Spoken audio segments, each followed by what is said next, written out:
August 16ರ ಶುಕ್ರವಾರದ ವರಮಹಾಲಕ್ಷ್ಮಿ ಹಬ್ಬದ ಜೊತೆಗೆ ಚಂದ್ರನ ಸ್ಥಾನ ಬದಲಾವಣೆಯಿಂದ ನಿಮ್ಮ ದಿನವು ಹೇಗಿರಲಿದೆ?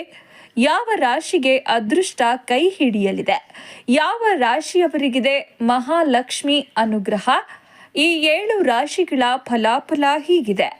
ಎಲ್ಲ ಸಂಪೂರ್ಣ ಮಾಹಿತಿಯನ್ನ ಈ ವಿಡಿಯೋದಲ್ಲಿ ನೋಡೋಣ. ಅದಕ್ಕೂ ಮುನ್ನ ನೀವು ಕೂಡ ಲಕ್ಷ್ಮೀ ದೇವಿಯ ಕೃಪೆಗೆ ಪಾತ್ರರಾಗಿ ತಪ್ಪದೆ ಈ ವಿಡಿಯೋವನ್ನ ಲೈಕ್ ಮಾಡಿ, ಹಾಗೆ ಓಂ ಲಕ್ಷ್ಮಿ ಎಂದು ಕಮೆಂಟ್ ಮಾಡಿ.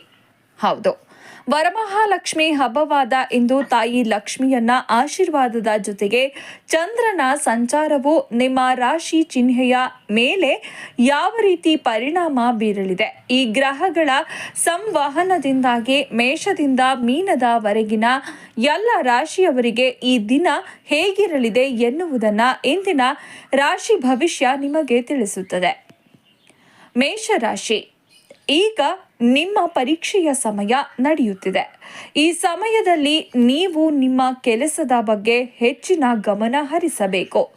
ಆಗ ಮಾತ್ರ ನೀವು ಯಾವುದೇ ಕೆಲಸವನ್ನ ಪೂರ್ಣಗೊಳಿಸಲು ಮತ್ತು ಅದರಲ್ಲಿ ಯಶಸ್ವಿಯಾಗಲು ಸಾಧ್ಯವಾಗುತ್ತದೆ. ಇವತ್ತಿನ ದಿನ ನಿಮ್ಮ ಮುಂದೆ ಆದಾಯದ ಹೊಸ ಮಾರ್ಗಗಳು ತೆರೆದುಕೊಳ್ಳುತ್ತವೆ ಮತ್ತು ನೀವು ಹಳೆಯ ಹೂಡಿಕೆದಾರರಿಂದ ಲಾಭ ಪಡೆಯುತ್ತೀರಿ.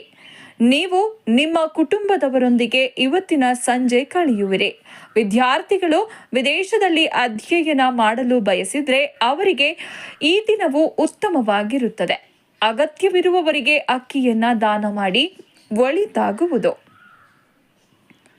ವೃಷಭ ರಾಶಿ, ನೀವು ಒಂದರ ನಂತರ ಒಂದರಂತೆ ಬರೀ ಒಳ್ಳೆಯ ಸುದ್ದಿಗಳನ್ನೇ ಕೇಳುತ್ತೀರಿ. ಇದರಿಂದ ನಿಮ್ಮ ಮನಸ್ಸಿಗೆ ಸಂತೋಷವಾಗುತ್ತದೆ ಮತ್ತು ಇದು ಖಂಡಿತವಾಗಿಯೂ ನಿಮಗೆ ಲಾಭವನ್ನ ಉಂಟು ಮಾಡುತ್ತದೆ. ಇವತ್ತಿನ ದಿನ ವಿದ್ಯಾರ್ಥಿಗಳಿಗೆ ಉತ್ತಮ ದಿನವಾಗಿರುತ್ತೆ. ಇಂದು ಇವರು ತಮ್ಮ ಹಿರಿಯರಿಂದ ಹೊಸತನ್ನ ಕಲಿಯುವ ಅವಕಾಶ ಪಡೀತಾರೆ. ಇದು ಭವಿಷ್ಯದಲ್ಲಿ ಇವರಿಗೆ ಉಪಯುಕ್ತವಾಗಿರುತ್ತದೆ. ಪ್ರೀತಿಯಲ್ಲಿ ಇರುವ ಜನರು ಅತಿಯಾದ ಕೆಲಸದ ಒತ್ತಡದಿಂದಾಗಿ ತಮ್ಮ ಸಂಗಾತಿಗೆ ಸಮಯವನ್ನ ನೀಡಲು ಸಾಧ್ಯವಾಗೋದಿಲ್ಲ. ಇದರಿಂದ ನಿಮ್ಮ ಸಂಗಾತಿ ನಿಮ್ಮ ಮೇಲೆ ಕೋಪಗೊಳ್ಳಬಹುದು. ಇವತ್ತಿನ ದಿನ ನೀವು ಜಾಗರೂಕರಾಗಿರಬೇಕು, ಇಲ್ಲದಿದ್ದರೆ ದೊಡ್ಡ ನಷ್ಟವನ್ನ ಅನುಭವಿಸಬೇಕಾಗಬಹುದು. ತುಳಸಿಗೆ ನಿಯಮಿತವಾಗಿ ನೀರನ್ನ ಅರ್ಪಿಸಿ ಮತ್ತು ದೀಪವನ್ನ ಬೆಳಗಿಸಿ. ಮಿಥುನ ರಾಶಿ, ನೀವು ಬಹಳ ಸಮಯದಿಂದ ಕೇಳಿಸಿಕೊಳ್ಳಲು ಕಾಯುತ್ತಿದ್ದ ಕೆಲವು ಮಾಹಿತಿಯನ್ನ ಇಂದು ಪಡೆಯುತ್ತೀರಿ. ಇವತ್ತಿನ ದಿನ ವಿದ್ಯಾರ್ಥಿಗಳು ತಮ್ಮ ಅಧ್ಯಯನದ ಮೇಲೆ ಹೆಚ್ಚು ಗಮನ ಹರಿಸಬೇಕು. ಆಗ ಮಾತ್ರ ಅವರು ಪರೀಕ್ಷೆಯಲ್ಲಿ ಯಶಸ್ಸನ್ನ ಪಡೆಯಲು ಸಾಧ್ಯವಾಗುತ್ತೆ. ನೀವು ಮಗುವಿನ ಕಡೆಯಿಂದ ಇಂದು ಕೆಲವು ಒಳ್ಳೆಯ ಸುದ್ದಿಗಳನ್ನ ಕೇಳಬಹುದು. ಅದು ನಿಮಗೆ ಸಂತಸ ಉಂಟು ಮಾಡುತ್ತದೆ. ವ್ಯಾಪಾರಿಗಳು ಇಂದು ತಮ್ಮ ವ್ಯಾಪಾರದಲ್ಲಿ ಕೆಲವು ಹೊಸ ತಂತ್ರಜ್ಞಾನವನ್ನ ಅಳವಡಿಸಿಕೊಳ್ಳುತ್ತಾರೆ. ಇಂದು ನೀವು ನಿಮ್ಮ ಸಂಗಾತಿಯ ಸಂಪೂರ್ಣ ಬೆಂಬಲ ಮತ್ತು ಒಡನಾಟವನ್ನ ಪಡೆಯುತ್ತೀರಿ. ಇವತ್ತಿನ ದಿನ ಬೆಳ್ಳಿ ರೇಷ್ಮೆ ಬಟ್ಟೆಗಳನ್ನ ದಾನ ಮಾಡಿ.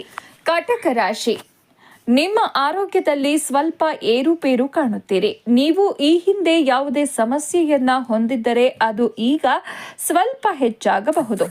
ಇದು ನಿಮ್ಮನ್ನ ಸ್ವಲ್ಪ ಚಿಂತೆಗೀಡು ಮಾಡಬಹುದು. ಆರ್ಥಿಕ ದೃಷ್ಟಿಕೋನದಿಂದ ಇಂದು ನಿಮಗೆ ಉತ್ತಮ ದಿನವಾಗಿರುತ್ತೆ. ನಿಮಗೆ ಯಾವುದೇ ಸಮಸ್ಯೆ ಇದ್ದರೆ ಅದು ಸ್ವಲ್ಪ ಸಮಯದವರೆಗೆ ತಲೆ ಎತ್ತುವುದಿಲ್ಲ. ಇದರಿಂದ ನೀವು ಸ್ವಲ್ಪ ಸಮಾಧಾನದಿಂದ ಇರಬಹುದು. ಇವತ್ತಿನ ದಿನ ಕಚೇರಿಯಲ್ಲಿ ನಿಮ್ಮ ಕೆಲಸದ ಹೊರೆ ಹೆಚ್ಚಾಗಬಹುದು. ಇದರಿಂದಾಗಿ ನೀವು ಸ್ವಲ್ಪ ಚಿಂತೆ ಮಾಡುವಂತಾಗುತ್ತದೆ.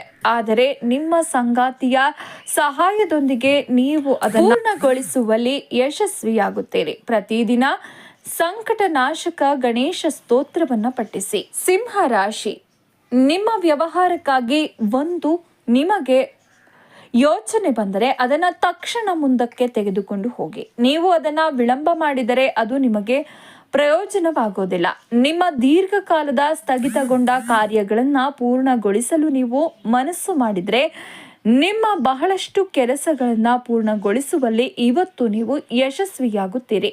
ನಿಮಗೆ ನಿಮ್ಮ ಕುಟುಂಬದ ಯಾವುದೇ ಸದಸ್ಯರ ಬಗ್ಗೆ ಯಾವುದೇ ದೂರುಗಳು ಇದ್ದರೆ ಅವುಗಳನ್ನು ಮನಸ್ಸಿನಿಂದ ತೆಗೆದುಹಾಕಿ. ಇವತ್ತಿನ ದಿನ ಸ್ನೇಹಿತರೊಂದಿಗೆ ಕಳೆಯುವುದರಿಂದ ನೀವು ಪ್ರಯೋಜನವನ್ನು ಪಡೆಯುತ್ತೀರಿ. ಬೆಳಿಗ್ಗೆ ತಾಮ್ರದ ಪಾತ್ರೆಯೊಂದಿಗೆ ಸೂರ್ಯ ದೇವನಿಗೆ ಅರ್ಘ್ಯ ಅರ್ಪಿಸಿ. ಕನ್ಯಾ ರಾಶಿ, ನೀವು ನಿಮ್ಮ ಕೆಲಸಕ್ಕಾಗಿ ಅಥವಾ ಇತರರ ಕೆಲಸಕ್ಕಾಗಿ ಓಡಾಡಬೇಕಾಗಬಹುದು. ಇದರಿಂದ ನಿಮ್ಮ ಕೆಲಸವನ್ನ ಮತ್ತಷ್ಟು ಮುಂದೂಡಬೇಕಾಗಬಹುದು.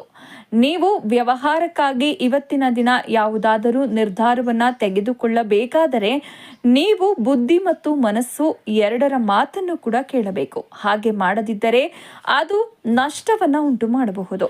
ನೀವು ಇಂದು ಇತರರಿಗೆ ಸಹಾಯ ಮಾಡಿದರೆ ನಿಮಗೆ ಸಹಾಯ ಮಾಡುವವರು ಸಹ ಮುಂದೆ ಬರುತ್ತಾರೆ. ನೀವು ಯಾವುದಾದರೂ ಹಳೆಯ ಕುಟುಂಬ ಸಮಸ್ಯೆಯನ್ನ ಹೊಂದಿದ್ದರೆ ಇವತ್ತಿನ ದಿನ ಅದರಿಂದ ಮುಕ್ತರಾಗುತ್ತೀರಿ. ಶ್ರೀ ಗಣೇಶ ಚಾಲೀಸವನ್ನ ಪಠಿಸಿ. ತುಲಾ ರಾಶಿ, ನಿಮ್ಮ ಕುಟುಂಬ ವ್ಯವಹಾರದಲ್ಲಿ ಯಾವುದೇ ಅಪಾಯವಿದ್ದರೆ ಯಾರಾದರೂ ಇದರ ಲಾಭವನ್ನ ಪಡೆಯಬಹುದು ಮತ್ತು ನಿಮ್ಮ ಹಣವು ಸಿಕ್ಕಿ ಹಾಕಿಕೊಳ್ಳಬಹುದು. ಇಂದು ನೀವು ನಿಮ್ಮ ಸಂಬಂಧಿಕರಿಂದ ಫೋನ್ನಲ್ಲಿ ಒಳ್ಳೆಯ ಸುದ್ದಿ ಕೇಳಬಹುದು. ಇವತ್ತಿನ ದಿನ ನೀವು ನಿಮ್ಮ ಸೌಕರ್ಯಗಳಿಗಾಗಿ ಸ್ವಲ್ಪ ಹಣವನ್ನ ಖರ್ಚು ಮಾಡುತ್ತೀರಿ. ಕಚೇರಿಯಲ್ಲಿನ ಸಹೋದ್ಯೋಗಿಗಳು ಸಹ ಇಂದು ಒಟ್ಟಿಗೆ ಕೆಲಸ ಮಾಡಲು ಸಂತೋಷ ಪಡುತ್ತಾರೆ. ಇಂದು ನೀವು ನಿಮ್ಮ ಅಧಿಕಾರಿಗಳಿಂದ ವೇತನ ಹೆಚ್ಚಳದ ಬಗ್ಗೆ ಸಿಹಿ ಸುದ್ದಿ ಕೇಳುವಿರಿ. ಇದು ನಿಮ್ಮ ಮನಸ್ಸನ್ನ ಸಂತೋಷಪಡಿಸುತ್ತದೆ. ಹಸುಗಳಿಗೆ ಬೆಲ್ಲವನ್ನ ತಿನ್ನಿಸಿ. ನೋಡಿದ್ರಲ್ಲ ಸ್ನೇಹಿತರೆ, ಈ ಬಗ್ಗೆ ನೀವೇನು ಹೇಳ್ತೀರಾ? ಹಾಗೆ ಲಕ್ಷ್ಮಿ ಎಂದು ಕಮೆಂಟ್ ಮೂಲಕ ತಿಳಿಸಿ. ಹಾಗೆ ಇದರಲ್ಲಿ ನಿಮ್ಮ ರಾಶಿಯು ಕೂಡ ಇದ್ದರೆ ತಪ್ಪದೆ ಈ ವಿಡಿಯೋಗೆ ಲೈಕ್ ಮಾಡಿ, ಎಲ್ಲರಿಗೂ ಕೂಡ ಶೇರ್ ಮಾಡಿ. ಧನ್ಯವಾದಗಳು. ಶುಭ ದಿನ.